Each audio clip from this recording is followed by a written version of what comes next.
तो जब लोग कहते थे कि मोदी नहीं तो और कोई तो है ही नहीं ऑप्शन, उसको क्या मैं यही कहता था कि इतनी बुरी हालत कोई भी और सरकार नहीं कर रही। कोई भी बेटर है, मोदी से अच्छा एक गधा बेटर है।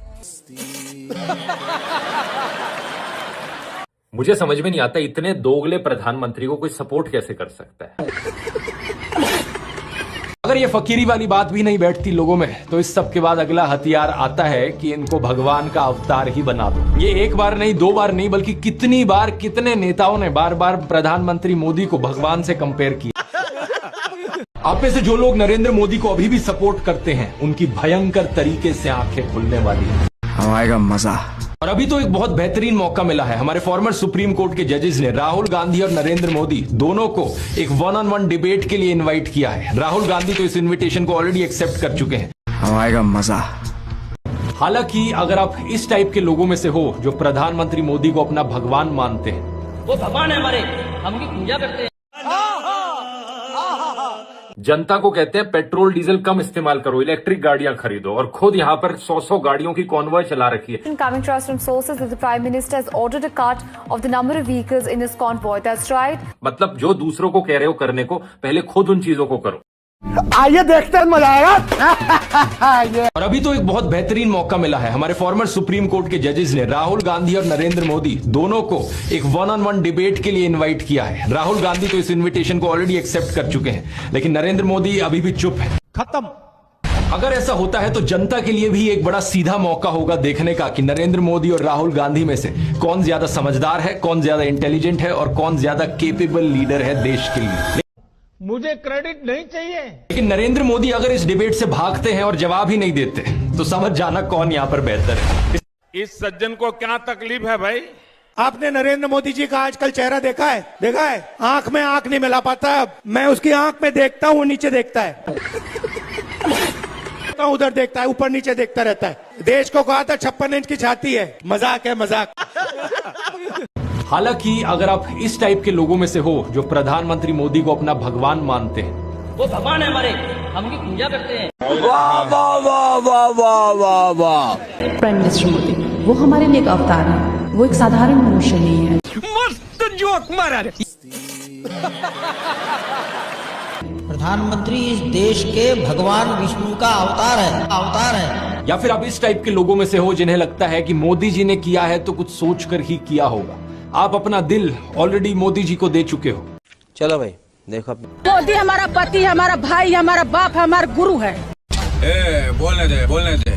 आप सब बोलिए, क्यों आपको लगता है कि मोदी जो और योगी जी वो विकास दे पाएंगे जो और कोई नहीं दे? हम उनके पर दिल दे बैठे हैं। ऐसे केस में आपके लिए मुश्किल हो सकता है अपनी आंखें खोलकर सच हजम करना, लेकिन बाकी सब लोगों के लिए अगर आप सही मायनों में देश की परवाह करते हो तो आज का ये वीडियो बहुत बहुत जरूरी है। ये बड़ी अच्छी बात कही आप। 3 खबरें जो आपको न्यूज चैनल्स पर कहीं नहीं देखने को मिलेंगी। पहला, याद है पिछले साल कैसे छाती पीट पीट कर बताया जा रहा था जनता को कि इंडिया 4th लार्जेस्ट इकोनॉमी बन गया है, जापान को हमने पीछे छोड़ दिया है, देश विश्व गुरु बन गया है। ये क्या हो गया? ये क्या सुन रहा हूँ मैं? चलो भाई देखो, दुनिया की 4थी इकोनॉमी बने कि अब जापान को भी पीछे छोड़ करके हम आगे निकल गए। खाओ माँ कसम। हर जगह यही खबर चल रही थी, लेकिन आज इंडिया की रैंकिंग वापस नीचे गिर गई है। इंडिया 6th लार्जेस्ट हो गया है और ये कहीं आपको नहीं बताया जाएगा। इसके पीछे कारण है रुपये की तेजी से गिरती हुई वैल्यू। दिल्ली सरकार और रुपये के बीच में कंपटीशन चल रहा है, किसकी आबरू तेजी से गिरती चली जा रही है, कौन आगे जाएगा? इसका कारण नरेंद्र मोदी है। रिकॉर्ड ब्रेकिंग नंबर्स में फॉरेन इन्वेस्टर्स अपना पैसा इंडिया से बाहर निकाल रहे हैं। दूसरा, इस साल इंडिया की प्रेस फ्रीडम रैंकिंग और भी ज्यादा नीचे गिर गई है। पिछले साल इंडिया 151 रैंक पर था आउट ऑफ 180 कंट्रीज, इस साल 157 आउट ऑफ 180 पर गिर गया है। मुझे क्रेडिट नहीं चाहिए। अच्छा। हमारे देश में प्रेस फ्रीडम की इतनी बुरी हालत है कि अब हमारी रैंकिंग सारी नेबरिंग कंट्रीज, चाहे पाकिस्तान हो, बांग्लादेश हो, नेपाल हो, श्रीलंका हो, सबसे नीचे है। इसका कारण नरेंद्र मोदी है। तीसरा, इसी तरीके से वीडेम डेमोक्रेसी इंडेक्स में इंडिया की रैंकिंग 5 प्लेसेस इस साल और नीचे गिर गई है। अब हमारी रैंक है 105 आउट ऑफ 179 कंट्रीज और यही इंडेक्स है जिसने इंडिया को इलेक्टोरल ऑटोक्रेसी घोषित किया है। शेयर करो इस वीडियो को, क्योंकि ये खबरें आपको न्यूज चैनल्स में कहीं नहीं देखने को मिलेंगी। बात तो सही है। वीडियो शुरू करने से पहले यहाँ एक चीज मैं साफ कर दूं, इससे पहले कि कुछ लोग रोएं कि बार बार सरकार को क्यों बीच में लाते हो, हमारे पापा की इसमें क्या गलती है। झूठ बोलने की जितनी हदें होती है ना, नरेंद्र मोदी ने वो सारी हदें पार कर दी हैं। अभी कुछ दिन पहले अमित शाह तेलंगाना में जाकर कहते हैं कि मोदी जी को वोट करो, मोदी जी तेलंगाना को नंबर 1 स्टेट बना देंगे देश। अरे बड़े खतरनाक लोग हैं। हम तेलंगाना को देश का नंबर 1 राज्य बनाएंगे, नंबर 1 राज्य। खत्म। 3 दिन पहले नरेंद्र मोदी ओडिशा में जाकर कहते हैं कि हमें वोट करो, हम ओडिशा को नंबर 1 स्टेट बना देंगे। ये मोदी की गारंटी है, उड़ीसा को हम नंबर 1 बना देंगे। इतना ही नहीं, इससे पहले कर्नाटका में जाकर कहा था कि हम कर्नाटका को नंबर 1 स्टेट बनाएंगे। कर्नाटका को पूरे देश का नंबर 1 राज्य बनाने का लिए झूठ बोलो, बार बार झूठ बोलो। मोदी का वो मुसलमान मंगलसूत्र वाला भाषण याद है ना, कि देश की संपत्ति पर पहला अधिकार मुसलमानों का है। आज मोदी वाराणसी में इंटरव्यू देते वक्त कहते हैं कि वो हिंदू मुसलमान तो कभी कर ही नहीं सकते। मैं जिस दिन हिंदू मुसलमान करूंगा ना, उस दिन मैं सार्वजनिक जीवन में रहने योग्य नहीं रहूंगा। और मैं हिंदू मुसलमान नहीं करूंगा, ये मेरा संकल्प है। मतलब झूठ बोलने की भी हद होती है यार। अगर आप में से अभी भी कोई ऐसा बचा है ना जो मोदी की बातों में यकीन कर रहा है, अपने माथे के ऊपर बेवकूफ लिखवा लो।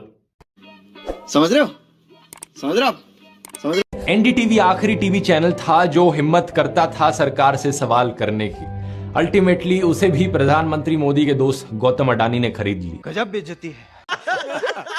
आज के दिन टीवी न्यूज का पूरी तरीके से अंतिम संस्कार हो चुका है देश में। सरकार जनता के पैसे से एडवर्टाइजमेंट के नाम पर इन टीवी चैनल्स को बहुत सारा पैसा देती है और ये टीवी चैनल्स जनता की ही आवाज को दबाने का काम करते हैं। अरे बड़े खतरनाक लोग हैं। अगर असली खबरें आप तक पहुंचे ही ना, तो क्या आप फ्री और फेयर तरीके से डिसाइड कर पाओगे किसे वोट देना है? नहीं। 77 दिन तक मणिपुर जलता रहा, टीवी चैनल्स पर कोई स्पेशल रिपोर्ट नहीं की गई। रिसेंटली सीएजी ने 12 रिपोर्ट्स प्रेजेंट करी थी, जिसमें ढेर सारी इरेगुलरिटीज देखने को मिली और करप्शन के इंस्टेंसेस देखने को मिले सरकारी डिपार्टमेंट्स और मिनिस्ट्रीज में। मुझे क्रेडिट नहीं चाहिए। ऐसे में अगर राहुल गांधी ने संकल्प लिया कि अगले 5 सालों में वो सभी 22 करोड़ गरीब लोगों को गरीबी से निकाल देंगे, तो इसमें क्या गलत किया? अरे कहना क्या चाहते हो? लेकिन पीएम मोदी इस बात पर भी तंज कसने लगे। उनके पास खुद कोई अपना विजन नहीं है। 80 करोड़ लोगों के हाथ में कटोरा पकड़ा दिया और अगले 5 सालों के लिए यही 5 किलो अनाज वाली स्कीम एक्सटेंड कर दी। ना रोजगार का कोई प्लान बताया है, ना महंगाई कंट्रोल कैसे होगी ये बताया, ना गरीबी कैसे हटेगी ये बताया। और जब राहुल गांधी ने सबके लिए रोजगार की बात करी तो प्रधानमंत्री मोदी उनका मजाक उड़ाने लग गए। चलो भाई देखो अब। कांग्रेस के शाहजादे ने अभी घोषणा की, आप भी सुनकर के हंसोगे। सुनाओ, जोरों से हंसना पड़ेगा आपको। और आपको ये भी मालूम कि ये टेम्पो में पैसा देते हैं क्या? ये आपका पर्सनल एक्सपीरियंस है क्या? बेरोजगारी और महंगाई ने गरीब लोगों की कमर तोड़कर रख दी है आज के दिन। अब तो ऐसी सिचुएशन आ चुकी है कि नरेंद्र मोदी खुद को गरीब परिवार का बताते हुए जिन राहुल गांधी को एलीट वर्ग का प्रोजेक्ट करते थे, युवराज कहते थे, आज वही राहुल गांधी खुल्लम खुल्ला गरीबों को कह रहे हैं कि वो गरीबों के हैं और नरेंद्र मोदी अडानी अंबानी जैसे अमीर सेठों के। बात तो सही है। चलो भाई देखो अब। अदानी को बिना मजदूरी बिना कुछ लाखों करोड़ रुपए देते हैं तो कहते हैं देखो देखो देखो विकास हो रहा है। हमने मनरेगा किया, मजदूरी के लिए पैसा दे रहे हैं और कहते हैं गरीबों की आदत बिगाड़ रहे हैं। मैं आपका हूं, वो उनके हैं। राहुल गांधी कह रहे हैं कि जितना रुपया नरेंद्र मोदी ने अडानी को दिया है, उतना रुपया वो देश के गरीब लोगों को देंगे। और मैं देश को फिर से दोहरा के कह रहा हूँ, जितना पैसा नरेंद्र मोदी जी ने इनको दिया है ना, उतना ही पैसा हम हिंदुस्तान के गरीब लोगों को देने जा रहे हैं। क्या बात है सर, क्या बात है सर। महंगाई के बारे में नरेंद्र मोदी कहा करते थे, प्रधानमंत्री के मुंह से महंगाई का म भी नहीं निकलता। आइए देखते हैं, मजा आएगा। प्रधानमंत्री यहाँ आए थे, लेकिन प्रधानमंत्री महंगाई का मां बोलने के लिए तैयार नहीं है। महंगाई का मां बोलने के लिए तैयार। इसका कारण नरेंद्र मोदी है। इन्होंने ही नारा दिया था, बहुत हुई महंगाई की मार, तो अब महंगाई को कंट्रोल करने पर वोट क्यों नहीं मांग रहे? बात तो सही है। नरेंद्र मोदी खुद को गंगा पुत्र कहा करते थे, तो अब नमामि गंगे के नाम पर वोट क्यों नहीं मांग रहे? इस सज्जन को क्या तकलीफ है भाई? क्यों नहीं मांग रहे वोट काम पर? ये मेक इन इंडिया का शेर याद है दोस्तों? अब तो ये शेर कहीं नहीं दिखाई देता किसी चुनावी पोस्टर पर। बात तो सही है। Make in India, made in India, आदर्श गांव, smart city, bullet train, 15 lakh, skill India, Mudra loan, look east policy, करोड़ों रोजगार, नारी शक्ति, बेटी बचाओ बेटी पढ़ाओ, कोरोना अग्निवीर। अरे कुछ तो ऐसा होगा जिसके दम पर चुनाव लड़ सको। नहीं। कल्ट ऑफ पर्सनैलिटी में प्रधानमंत्री मोदी का सबसे बड़ा कार्ड है सब जगह फोटो चिपकाओ। इस सज्जन को क्या तकलीफ है भाई? बचपन में मैं सोचता था कि ये कोका कोला जैसी ड्रिंक्स की एड्स क्यों आती हैं टीवी पर। हर कोई तो जानता है कि कोका कोला क्या है। बाद में मुझे समझ आया कि out of site is out of mind, यानी नजर से बाहर तो दिमाग से बाहर। ये बड़ी अच्छी बात कही आप। और इसकी उल्टी एक टैक्टिक है, जितना नजर में रहोगे उतना लोगों के दिमाग में घुसोगे। अखबार पर नरेंद्र मोदी, रेडियो पर नरेंद्र मोदी, टीवी चैनलों पर नरेंद्र मोदी, फेसबुक पर नरेंद्र मोदी, पेट्रोल पंप की होर्डिंग्स पर नरेंद्र मोदी। ये सब क्या देखना पड़ रहा है? अच्छा है मैं अंधा हूँ। सड़क पर पोस्टर छपे हैं, गूगल एड्स पे करोड़ों खर्च करके अपना चेहरा दिखा रखा है हर एक सरकारी स्कीम के इश्तिहार पे। अरे ये सब तो छोड़ो, कोविड वैक्सीन के सर्टिफिकेट पे भी नरेंद्र मोदी। सेल्फी पॉइंट्स तक बना डाले इन्होंने जगह जगह। वाह क्या सीन है। बस दिक्कत यह है कि एड कितनी भी महान बना लो, अगर प्रोडक्ट में दम नहीं होगा ना तो काम नहीं बनेगा।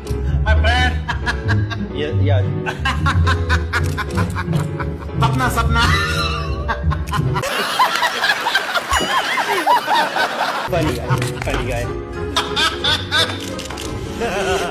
मतलब अब खुद ही देख लो, कुछ असली वीडियोस दिखाने की देर है और इनके सारे ऐड के एफर्ट पर पानी फिर जाता है। खत्म। नरेंद्र मोदी वही हैं जो नाले से निकलने वाली गैस से चाय बनाने की बात करते हैं। कहते हैं कि पसीने से मुंह पोंछ लेता था तो ग्लो आ जाती थी। मस्त जोक मारा रे। कभी ये क्लाइमेट चेंज को डिनाई करते हैं कि गर्मी नहीं बढ़ रही बल्कि हमारी गर्मी सहने की शक्ति कम हो रही है, तो कभी ये बादलों से रेडार का सिग्नल रोकने की बात करते हैं। चलो भाई देखो अपने। लेकिन मैंने कहा इतने क्राउड है, बारिश हो रही है, तो एक बेनिफिट है कि हम राडार से बच सकते हैं। एक तो जानते नहीं है, ऊपर से अहंकार इतना कि अपने अज्ञान का भी एहसास नहीं। गजब बेइज्जती है। एक दफा मोदी दूसरे देश में गए थे, वहां भारत का राष्ट्रीय गान चल रहा था और ये बीच में ही चलने लगे। ऐसी गलती किसी से भी हो सकती है, लेकिन बात मैं यहां पर ये बताना चाह रहा हूं कि प्रधानमंत्री मोदी की भी फनी क्लिप्स बहुत सारी हैं। दूसरों को पप्पू बोलने से पहले अपनी क्लिप्स पर नजर डाल। क्यों हिला डाला ना। देखो वैसे ये एक पर्सनल मामला है, किसी पति पत्नी की आपस में ना बने, ये कोई बड़ी चीज नहीं है, बहुत से लोगों के साथ ऐसा होता है। लेकिन यही लोग खुद इस पर्सनल बात को बीच में लाते हैं, इसे अचीवमेंट के तौर पर दिखाने के लिए। देश के लिए पत्नी को छोड़ दिया, कुछ सेंस है इस बात का? नहीं। पूर्व प्रधानमंत्री लाल बहादुर शास्त्री जी ने तो अपनी पत्नी को नहीं छोड़ा, तो क्या वो देश के लिए काम नहीं कर पाए? महात्मा ज्योतिबा फूले की पत्नी सावित्रीबाई फूले के बारे में तो सब जानते हैं, क्या उन्होंने देश के लिए महान काम नहीं किया? बात तो सही है। आपने अगर रामलीला देखी है तो उसमें भी देखा होगा कि कैसे सीता जी ने भी भगवान राम का साथ दिया वनवास में, और राम ने उन्हें बचाने के लिए क्या क्या नहीं किया। मुझे क्रेडिट नहीं चाहिए। तो व्हाट्सएप यूनिवर्सिटी की एक ऐसी घटिया नारी विरोधी मानसिकता है जहां आप औरत को एक अड़चन की तरह देखते हो, जहां आप पत्नी को छोड़ देने को एक अचीवमेंट की तरह दिखाते। गजब बेइज्जती है।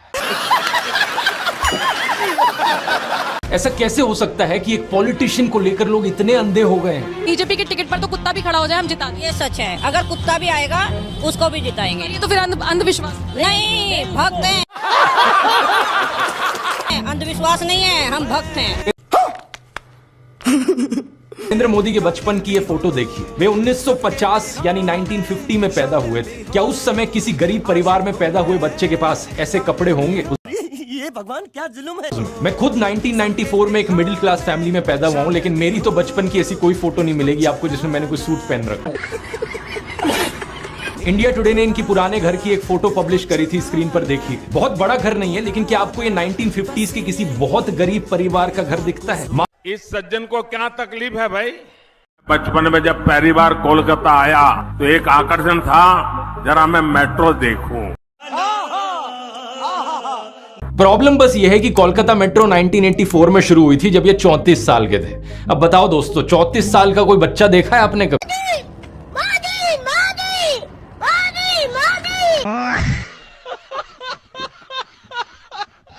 अपनी कलम को गिरवी रख चुका एक गीतकार कहता है कि फकीरी है आपके स्वभाव में। एक फकीरी है आपके स्वभाव।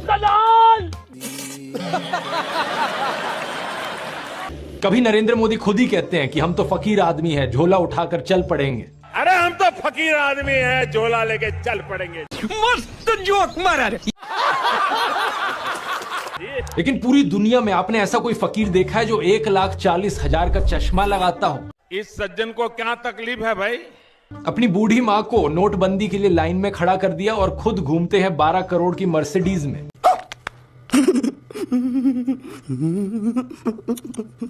इलेक्शन कमीशन ने बड़ी क्लियर डायरेक्शंस दे रखी हैं कि इंडियन आर्मी का नाम कभी भी नहीं इस्तेमाल किया जा सकता पॉलिटिकल कैंपेन्स में। बात तो सही है। लेकिन प्रधानमंत्री मोदी ने 2019 की इलेक्शन से पहले बड़ी ही बेशर्मी से वोट्स मांगे मार्टियर्स के नाम पर, एयर स्ट्राइक्स के नाम पर। चलो भाई देखो अब मैं मेरे फर्स्ट टाइम वोटर से कहना चाहता हूं कि आपका पहला वोट पुलवामा में जो वीर शहीद हुए, उन वीर शहीदों के नाम आपका वोट समर्पित हो सकता है क्या?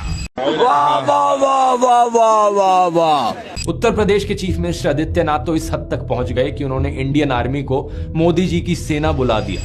और मोदी जी की सेना आतंकवादियों को गोली और गोला देती है। क्या बोला तूने? तो जब लोग कहते थे कि मोदी नहीं तो और कोई तो है ही नहीं ऑप्शन, उसको क्या? मैं यही कहता था कि इतनी बुरी हालत कोई भी और सरकार नहीं कर रही। कोई भी बेटर है, मोदी से अच्छा एक गधा बेटर है। ओ भाई मारो मुझे, मारो मारो मुझे, मारो मारो। एक एक्चुअल डोंकी, क्योंकि वो कुछ नहीं करेगा वहां पे बैठ के, और कुछ ना करना इस तरीके से देश को डिस्ट्रॉय करने से बेटर है। क्या बात है सर, क्या बात है सर। अगर ये फकीरी वाली बात भी नहीं बैठती लोगों में, तो इस सब के बाद अगला हथियार आता है कि इनको भगवान का अवतार ही बना दो। आएगा मजा। ये एक बार नहीं, दो बार नहीं, बल्कि कितनी बार कितने नेताओं ने बार बार प्रधानमंत्री मोदी को भगवान से कंपेयर किया है। और मोदी जी भारत के लिए भगवान का वरदान बन के आए हैं। अबे साले, भगवान नहीं मनुष्य के रूप में नरेंद्र मोदी जी के रूप में अवतार लिया। हमारे माननीय प्रधानमंत्री जो खुद भगवान स्वरूप है, मोदी जी के रूप में श्री रामचंद्र ने जन्म लिया। अरे कहना क्या चाहते हो? मोदी जी है ना साक्षात भगवान महाकाल जी का अवतार है। मोदी राम और अमित शाह कृष्ण। क्या बोला तूने? अरे कुछ लोग तो मंदिर भी बनाने लग गए। पुणे में एक बीजेपी वर्कर ने नरेंद्र मोदी के लिए मंदिर बना दिया, गुजरात में इनका एक मंदिर बना, तमिलनाडु में इनके लिए एक मंदिर बना। क्या मजाक चल रहा है?